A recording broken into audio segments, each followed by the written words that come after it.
জয় গুরু, জয় পার ব্রহ্ম পরমাত্মা। আজ আমরা পবিত্র পরমহংস গীতা শ্রবণ করব। এই পরমহংস গীতা শ্রীমদ্ ভাগবত মহাপুরাণের পঞ্চম স্কন্ধে রহুগণ উপাখ্যান নামে প্রাপ্ত হয়। এই পরমহংস গীতায় একজন মনুষ্য জীবিত অবস্থায় কিভাবে ব্রহ্মভাবকে লাভ করতে পারে বা কিভাবে ব্রহ্ম অবস্থায় স্থিত হতে পারে সেই পরম জ্ঞানী নিহিত আছে।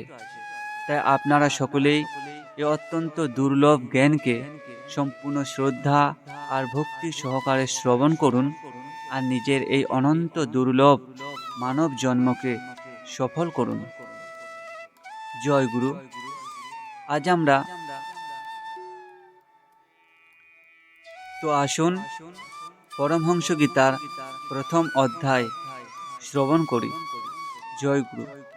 এই পরমহংস গীতার প্রথম অধ্যায়ে মহামুনি সুখদেব রাজা পরীক্ষিতকে বলছেন, राजन, एक बार सिंधु शोभिर देश का स्वामी राजा रहुगन पालकी पर चढ़कर जा रहा था।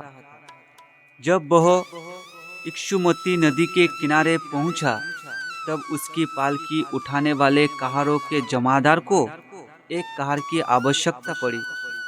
कहार की खोज करते समय दैववश उसे यह ब्राह्मण देवता मिल गए।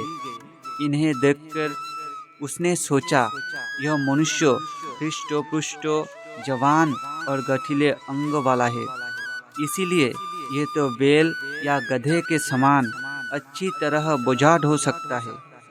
यह सोचकर उसने बेगार में पकड़े हुए अन्य कहारों के साथ इन्हें भी बलात् पकड़कर पालकी में जोड़ दिया।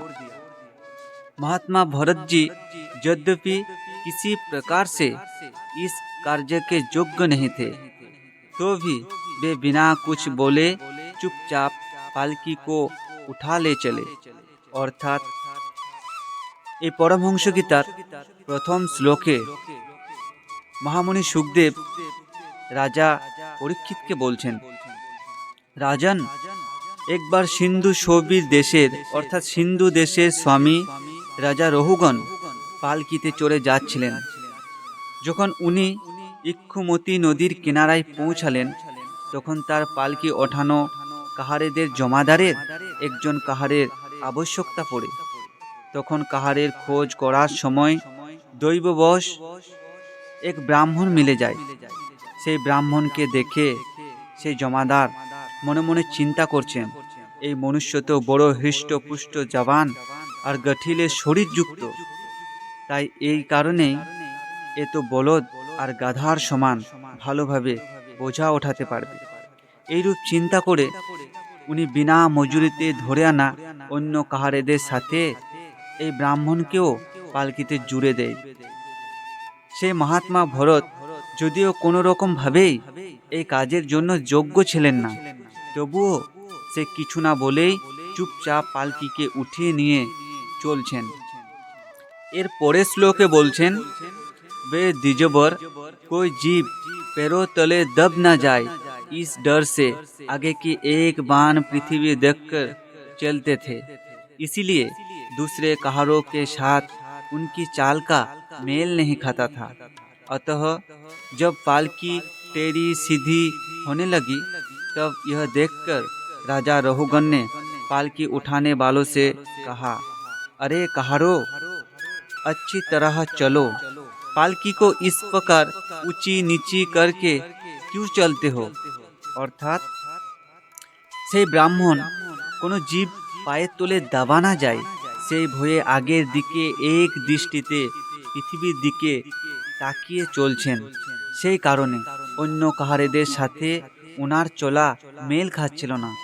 এতএব যখন পালকি বেঁকা টেরা হতে লাগলো, তখন এই রকম দেখে রাজা রহুগণ পালকি নিয়ে যাওয়া কাহারেদেরকে বলছেন, আরে কাহারো, কাহারেরা, ভালোভাবে চলো, পালকিকে এইরকম ভাবে উঁচু নিচু করে কেন চলছো। এর পরের শ্লোকে বলছেন, तब अपने स्वामी का यह आक्षेप युक्त वचन सुनकर कहारों को डर लगा कि कहीं राजा उन्हें दंड ना दे। इसीलिए उन्होंने राजा से इस प्रकार निवेदन किया। অর্থাৎ তখন সেই কাহারেরা নিজের স্বামী অর্থাৎ সেই মালিকের এইরূপ আক্ষেপযুক্ত বচন শুনে কাহারেরা ভয় পেয়ে যায় যে রাজা আমাদেরকে কোনো দণ্ড না দেয়। সেই জন্য কাহারেরা রাজার কাছে এইরূপভাবে নিবেদন করলেন। এর পরের শ্লোকে বলছেন, মহারাজ, यह हमारा प्रमाद नहीं है। हम आपकी नियम मर्यादा के अनुसार ठीक ठीक ही पालकी ले चल रहे हैं। यह एक नया कहार अभी अभी पालकी में लगाया गया, तो भी यह जल्दी जल्दी नहीं चलता। हम लोग इसके साथ पालकी नहीं ले जा सकते। অর্থাৎ কাহারেরা বললেন, মহারাজ, এটা আমাদের দুঃসাহস নয়। আমরা আপনার নিয়ম আর মর্যাদা অনুসারেই ঠিকভাবেই পালকি নিয়ে চলছি। এই একজন নতুন কাহার এইসবে পালকিতে লাগানো হয়েছে, তবুও সে জলদি জলদি চলছে না। আমরা এর সাথে পালকি নিয়ে যেতে পারবো না। এর পরের শ্লোকে বলছেন, कहारों के यह दीन वचन सुनकर राजा रोहुगन ने सोचा, संसर्ग से उत्पन्न होने वाला दोष एक व्यक्ति में होने पर भी उससे संबंध रखने वाले सभी पुरुष में आ सकता है। इसीलिए यदि इसका प्रतिकार ना किया गया तो धीरे धीरे ये सभी कहार अपनी चाल बिगाड़ लेंगे। ऐसा सोचकर राजा रोहुगन को कुछ क्रोध हो आया। यद्यपि उसने महापुरुषों का सेवन किया था, तथापि क्षत्रिय स्वभाववश बलात् उसकी बुद्धि रजोगुण से व्याप्त हो गई और वह उन द्विजो श्रेष्ठ से, जिनका ब्रह्म तेज भस्म से ढके हुए अग्नि के समान प्रकट नहीं था, उनको इस प्रकार व्यंग भरे वचन कहने लगा। অর্থাৎ কাহারেদের এইরূপ দীন বচন শুনে রাজা রহুগণ চিন্তা করছেন, একজন ব্যক্তির সংসর্গবশত উৎপন্ন হওয়ার দোষে তার সাথে সম্বন্ধ রাখা সকল পুরুষেরই আসতে পারে। এই জন্য যদি এর কোনো প্রতিকার না করা যায় তো ধীরে ধীরে সকল কাহারেরাই নিজেদের চলা খারাপ করে নেবে। এরকম চিন্তা করে রাজা রহুগণের একটু ক্রোধ চলে এলো। যদিও উনি মহাপুরুষদের সঙ্গ করিয়াছিলেন, তবুও ক্ষত্রিয় স্বভাববশত বলপূর্বক তার বুদ্ধি রজগুণে লিপ্ত হয়ে যায়। আর উনি সেই ব্রাহ্মণ শ্রেষ্ঠকে, অর্থাৎ যাহার ব্রহ্মতেজ ভস্যে ঢাকা অগ্নির সমান অপ্রকট ছিল, সেই ব্রাহ্মণকে এইরকমভাবে ব্যঙ্গ ভরা বচন বলতে লাগলেন। এর পরের শ্লোকে বলছেন, अरे भैया, बड़े दुख की बात है। अवश्य ही तुम बहुत थक गए हो। ज्ञात होता है तुम्हारे इन साथियों ने तुम्हें तनिक भी सहारा नहीं लगाया। इतनी दूर से तुम अकेले ही बड़ी देर से पालकी ढोते चले आ रहे हो। तुम्हारा शरीर भी तो विशेष मोटा तजा और हट्टा कट्ठा नहीं है, और मित्रों, बुढ़ापन ने अलग तुम्हें दबा रखा है। इस प्रकार बहुत तना मारने पर भी वे पहले की ही भांति चुपचाप पालकी उठाए चलते रहे। उन्होंने इसका कुछ भी बुरा ना माना, क्योंकि उनकी दृष्टि में तो पंचभूत, इंद्रियों और अंतकरण का संघात, यह अपना अंतिम शरीर अविद्या का ही कार्य था। वह विविध अंगों से युक्त दिखाई देने पर भी वस्तुतः था ही नहीं। इसीलिए उसमें उनका मैं मेरेपन का मिथ्या अध्यास सर्वथा निवृत्त हो गया था और वे ब्रह्म स्वरूप हो गए थे। অর্থাৎ রাজা রহুগণ সেই ব্রাহ্মণ শ্রেষ্ঠকে বলছেন, আরে ভাই, বড় দুঃখের কথা। অবশ্যই তুমি অনেক ক্লান্ত হয়ে গিয়েছো। মনে হয় তোমার এই সাথীরা তোমাকে একটুও সাহায্য করেনি। এত দূর থেকে তুমি একাই অনেকক্ষণ থেকে পালকি উঠিয়ে নিয়ে আসছো, আর তোমার শরীরও তো বিশেষ মোটা তাজা আর হাট্টা কাট্টা নয়। আর বন্ধু, অন্যদিকে বৃদ্ধা অবস্থা তোমাকে দাবিয়ে রেখেছে। এইরূপ অনেক ব্যঙ্গ করার পরও সেই ব্রাহ্মণ আগের মতোই চুপচাপ পালকি উঠিয়ে চলছেন। ওনার এইরূপ ব্যঙ্গ করাতেও কিছু খারাপ লাগে না, কেননা ওনার দৃষ্টিতে তো পঞ্চভূত, 10 ইন্দ্রিয় আর অন্তঃকরণের সংঘাত, এসব নিজের অন্তিম শরীর অবিদ্যারই কার্য ছিল। সে বিভিন্ন অঙ্গের সাথে যুক্ত দেখতে পাওয়ার পরও সাধারণত উনি ছিলেনই না। সেই কারণে তাতে তার আমি আমার রূপ মিথ্যা অভিমান সর্বপ্রকারে নিবৃত্ত হয়ে গিয়েছিল, আর উনি ব্রহ্মস্বরূপ হয়ে গিয়েছিলেন। এর পরের শ্লোকে বলছেন, किंतु पालकी अब भी सीधी चाल से नहीं चल रही है। यह देखकर राजा रोहुगन क्रोध से आग बबूला हो गया और कहने लगा, अरे यह क्या है? क्या तू जीता ही मर गया है? तू मेरे निरादर करके मेरी आज्ञा का उल्लंघन कर रहा है।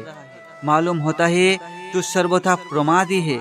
अरे जैसे दंड पानी जमराज जन समुदाय को उसके अपराधों के लिए दंड देते हैं, उसी प्रकार मैं भी अभी तेरा इलाज किए देता हूँ, तब तेरे होश ठिकाने आ जाएंगे। अर्थात রাজার ব্যঙ্গ করার পরও এখনো পর্যন্ত পালকি সোজাভাবে চলছিল না। এরকম দেখে রাজা রহুগণ ক্রোধে লাল হয়ে যায় আর বলতে লাগলেন, আরে এটা কি হচ্ছে?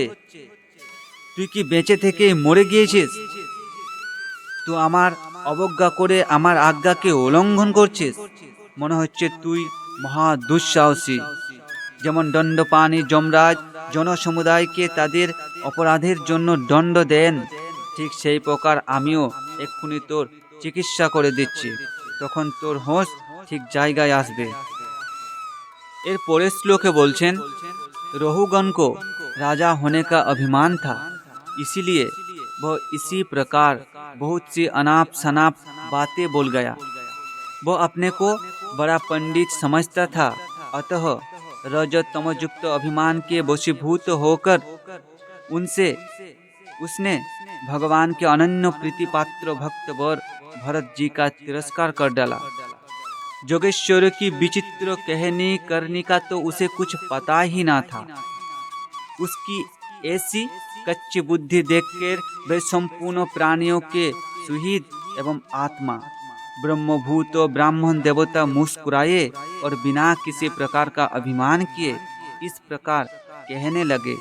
अर्थात রাজা রহুগণের রাজা হবার অভিমান ছিল, এই জন্যই সে এই রকম অনেক প্রকারের উল্টো পাল্টা কথা বললেন। সে নিজেকে অনেক বড় পণ্ডিত মনে করতেন, কিন্তু রজত তমযুক্ত অভিমানের বশীভূত হয়ে উনি ভগবানের অনন্য প্রীতিপাত্র ভক্তশ্রেষ্ঠ মহাত্মা ভরতের তিরস্কার করে দিলেন। যোগেশ্বর্যের বিচিত্র কথনী আর কর্ণীর কিছুই জানতেন না তিনি। রাজা রহুগণের এইরকম কাঁচা বুদ্ধি দেখে সম্পূর্ণ প্রাণীর সুহৃদ এবং আত্মা স্বরূপ ব্রহ্মজ্ঞানী ব্রাহ্মণ দেবতা হাসলেন আর কোনো প্রকারের অভিমান ছাড়াই রাজা রহুগণকে এই প্রকার বলতে লাগলেন। এর পরের শ্লোকে ब्राह्मण श्रेष्ठ जड़भरत बोलिलेन, राजन तुमने जो कुछ कहा वह यथार्थ है, उसमें कोई उल्हाना नहीं है। यदि भार नाम की कोई वस्तु है तो ढोने वाले के लिए है, यदि कोई मार्ग है तो वह चलने वाले के लिए है। मोटापन भी उसी का है। यह सब शरीर के लिए कहा जाता है, आत्मा के लिए नहीं। ज्ञानी जन ऐसी बात नहीं करते। अर्थात तखन महात्मा भरत राजा रहुगणके बोललेन, राजन तुमी जाहा किछु बोलिले ताहा ठीकई, ताते कोनो दोषेर नेই। यदि भार नामे कोनो बस्तु आछे तो जिनी ओठाচ্ছেন তাহার জন্য আছে, যদি কোনো রাস্তা আছে তো যিনি চলছেন তাহার জন্য আছে, আর মোটাপাও তারই। এসব শরীরের জন্য বলা হয়, আত্মার জন্য নয়। জ্ঞানী ব্যক্তিরা এইরূপ কথা বলেন না। এর পরের শ্লোকে বলছেন, স্থূলতা কৃশতা आधि व्याधि भूख प्यास भय कलह इच्छा बुरापा निद्रा प्रेम क्रोध अभिमान और शोक, यह सब धर्म देहाभिमान को लेकर उत्पन्न होने वाले जीव में रहते हैं, मुझ में इनका लेस भी नहीं है। অর্থাৎ মহাত্মা ভরত বলছেন, স্থূলতা, কৃশতা, রোগ ব্যাধি, ক্ষুধা তৃষ্ণা, ভয়, অশান্তি, ইচ্ছা, বৃদ্ধ অবস্থা, নিদ্রা, প্রেম, ক্রোধ, অভিমান আর শোক, এই সকল ধর্ম দেহাভিমানকে নিয়ে উৎপন্ন জীবের মধ্যে থাকে। আত্মার এইসবের কোনো লেশ মাত্রও নেই, অর্থাৎ এই সকল আত্মার ধর্ম নয়। এর পরের শ্লোকে বলছেন, राजन, तुमने जो जीने मरने की बात कही, जो जितने भी विकारी पदार्थ है उन सभी में नियमित रूप से ये दोनों बातें देखी जाती है, क्योंकि वे सभी आदि अंत वाले हैं। यशस्वी नरेश, जहाँ स्वामी सेवक का भाव स्थिर हो वहीं आज्ञा पालन आदि का नियम भी लागू हो सकता है। অর্থাৎ মহাত্মা ভরতজি বলছেন, রাজন, তুমি যে বাঁচা মরার কথা বললে, সেই সব তো যত বিকারী পদার্থ আছে সেই সবের মধ্যে নিয়মিত রূপে এই দুটি দেখতে পাওয়া যায়, কেননা সেই সবই আদি অন্তযুক্ত। যশস্বী নরেশ, যেখানে স্বামী সেবকের ভাব স্থির থাকে সেখানেই আজ্ঞা পালনাদির নিয়মও লাগু হয়। এর পরের শ্লোকে বলছেন, तुम राजा हो और मैं प्रजा हूँ। इस प्रकार की भेद बुद्धि के लिए मुझे व्यवहार के सिवा और कहीं तनिक भी अवकाश नहीं दिखाई देता। परमार्थ दृष्टि से देखा जाए तो किसे स्वामी कहे और किसे सेवक। फिर भी राजन, तुम्हें यदि स्वामित्व का अभिमान है तो कहो, मैं तुम्हारी क्या सेवा करूँ। অর্থাৎ মহাত্মা ভরতজি রাজাকে বলছেন, তুমি রাজা আর আমি প্রজা, এই প্রকারের ভেদ বুদ্ধি ব্যবহারের ছাড়া আমি আর কোথাও একটুও এর প্রয়োজনীয়তা দেখি না। পরমার্থের দৃষ্টিতে দেখা যায় তো কাকে স্বামী বলে আর কাকে সেবক। তবুও রাজন, তোমার যদি স্বামিত্বের অভিমান আছে তো বলো, আমি তোমার কি সেবা করব। এর পরের শ্লোকে বলছেন, बीरबल, मैं मत्त उन्मत्त और जड़ के समान अपनी ही स्थिति में रहता हूँ। मेरा इलाज करके तुम्हें क्या हाथ लगेगा। यदि मैं वास्तव में जड़ और प्रमादी ही हूँ तो भी मुझे शिक्षा देना पिसे हुए को पिसने के समान व्यर्थ ही होगा। অর্থাৎ মহাত্মা সে রাজাকে বলছেন, বীরবর, আমি মত্ত উন্মত্ত আর জড় অর্থাৎ অচেতনের সমান নিজের অবস্থাতেই স্থির থাকি। আমার চিকিৎসা করে তুমি কি পাবে। যদি আমি বাস্তবে জড় আর প্রমাদী তো আমাকে শিক্ষা দেওয়া পিছিয়ে যাওয়াকে পিসার সমান ব্যর্থই হবে। এর পরের শ্লোকে মহামুনি সুখদেব রাজা পরীক্ষিতকে বলছেন, परीक्षित, मुनिवर जरभरत यथार्थ तत्व का उपदेश करते हुए इतना उत्तर देकर मौन हो गए। उनका देहात्म बुद्धि का हेतुभूत अज्ञान निवृत्त हो चुका था, इसीलिए वे परम शांत हो गए थे। अतः इतना कहकर भोग द्वारा प्रारब्ध क्षय करने के लिए वे फिर पहले के ही समान उस पालकी को कंधे पर लेकर चलने लगे। অর্থাৎ মহারিষি সুখদেব রাজা পরীক্ষিতকে বলছেন, পরীক্ষিত, মহাত্মা জড়ভরত যথার্থ তত্ত্বের উপদেশ করে এতটা উত্তর দিয়েই মৌন হয়ে গেলেন। সেই ব্রাহ্মণের দেহাত্ম বুদ্ধির মূল কারণ অজ্ঞান নিবৃত্ত হয়ে গিয়েছিল, সেই জন্য সে পরম শান্ত হয়ে গিয়েছিলেন।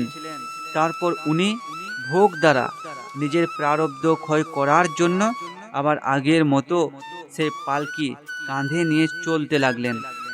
এর পরের শ্লোকে বলছেন, परीक्षित, सिंधु शोभीर नरेश रहुगन भी अपनी उत्तम श्रद्धा के कारण तत्व जिज्ञासा का पूरा अधिकारी था।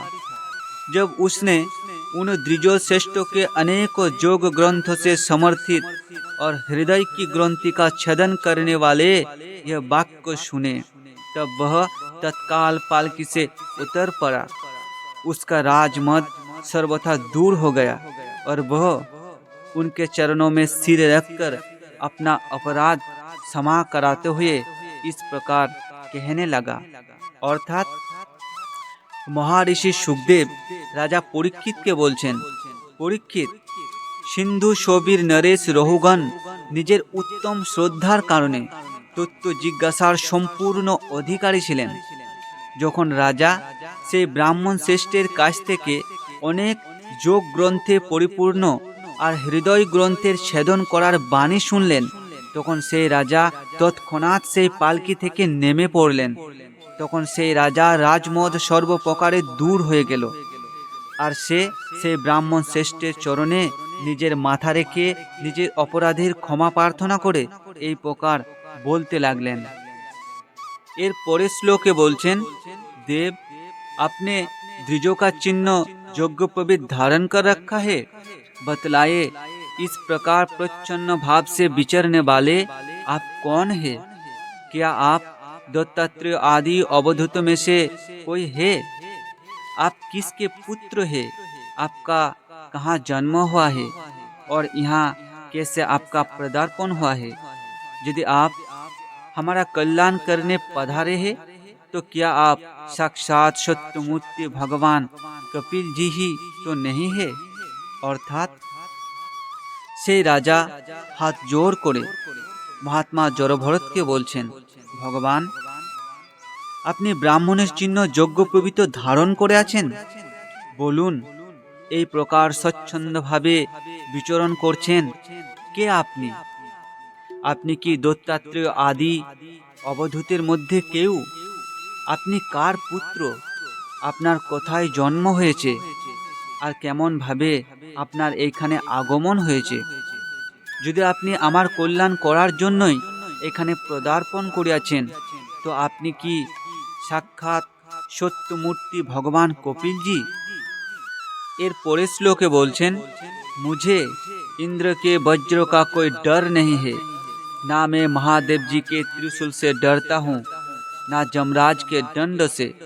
मुझे अग्नि, सूर्य, चंद्र, वायु और कुबेर के अस्त्र शस्त्र का भी कोई भय नहीं है, परंतु मैं ब्राह्मण कुल के अपमान से बहुत ही डरता हूँ। अर्थात राजा रहुगण हाथ जोड़ करे ब्राह्मण श्रेष्ठके बोलছেন, আমার ইন্দ্রের বজ্রতেও কোনো ভয় নেই, না আমি মহাদেবের ত্রিশূলকে ভয় করি আর না যমরাজের দণ্ডকে ভয় করি। অগ্নি, সূর্য, চন্দ্র, বায়ু আর কুবেরের অস্ত্র শস্ত্রকেও আমি ভয় করি না, কিন্তু আমি ব্রাহ্মণ কুলের অপমানের থেকে অনেক ভয় করি। পরের শ্লোকে বলছেন, अतः कृपया बतलाए इस प्रकार अपने विज्ञान और शरीर को छिपाकर मूर्खों की भांति विचरने वाले आप कौन है? विषय से तो आप सर्वथा अनासक्त जान पड़ते हैं, मुझे आपकी कोई था नहीं मिल रही है। हे साधो, आपके जोग युक्त वाक्यों की बुद्धि द्वारा आलोचना करने पर भी मेरा संदेह दूर नहीं होता। अर्थात राजा रहुगण से ब्राह्मण श्रेष्ठের কাছে প্রার্থনা করে বলছেন, আপনি কৃপা করে বলুন, এরকম ভাবে নিজের জ্ঞান আর শক্তিকে লুকিয়ে মূর্খের মতো বিচরণ করছেন কে আপনি? বিষয়ের থেকে তো সর্বপ্রকারে অনাসক্ত মনে হচ্ছে, আমি আপনার জ্ঞান আর ব্যক্তিত্বের কথাও থা পাচ্ছি না। হে সাধু, আপনার যোগযুক্ত বাক্যের বুদ্ধি দ্বারা আলোচনা করার পরও কিছুতেই আমার সন্দেহ দূর হচ্ছে না। এর পরের শ্লোকে বলছেন, मैं आत्मज्ञानी मुनियों के परम गुरु और साक्षात श्री हरि के ज्ञान शक्ति के अवतार जोगेश्वर भगवान कपिल से यह पूछने के लिए जा रहा था कि इस लोक में एकमात्र शरण लेने योग्य कौन है। अर्थात राजा रहुगण बोलছেন, আমি আত্মজ্ঞানী মুনিদের পরম গুরু আর সাক্ষাৎ শ্রীহরির জ্ঞান শক্তির অবতার যোগেশ্বর ভগবান কপিলের কাছে এইটা জিজ্ঞেস করতে যাচ্ছিলাম যে এই সংসারে একমাত্র শরণ নেওয়ার যোগ্য কে। এর পরের শ্লোকে বলছেন, क्या आप वे कपिल मुनि ही है जो लोगों की दशा देखने के लिए इस प्रकार अपना रूप छिपाकर विचर रहे हैं?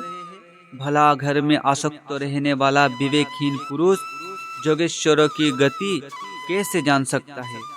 অর্থাৎ রাজা সে ব্রাহ্মণ শ্রেষ্ঠকে বলছেন, আপনি কি কপিল মুনি, যিনি এই সংসারের লোকেদের দশা দেখার জন্য এরকম ভাবে নিজের বাস্তবিক রূপকে লুকিয়ে বিচরণ করছেন? এই সংসারে আসক্ত থাকা বিবেকহীন পুরুষ যোগেশ্বর্যের গতি কেমন ভাবে জানতে পারে। এর পরের শ্লোকে বলছেন, मैंने युद्धादि कर्मों में अपने को श्रम होते देखा है, इसीलिए मेरा अनुमान है कि बोझा ढोने और मार्ग में चलने से आपको भी अवश्य ही होता होगा। मुझे तो व्यवहार मार्ग भी सत्य ही जान पड़ता है, क्योंकि मिथ्या घड़े से जल लाना आदि कार्य नहीं होता। অর্থাৎ রাজা রহুগণ মহাত্মাকে বলছেন, আমি যুদ্ধাদি কর্মে নিজেকে পরিশ্রম হতে দেখেছি, এই জন্য আমার অনুমান হচ্ছে যে বোঝা উঠিয়ে মার্গে চলতে আপনারও অবশ্যই পরিশ্রম হচ্ছে।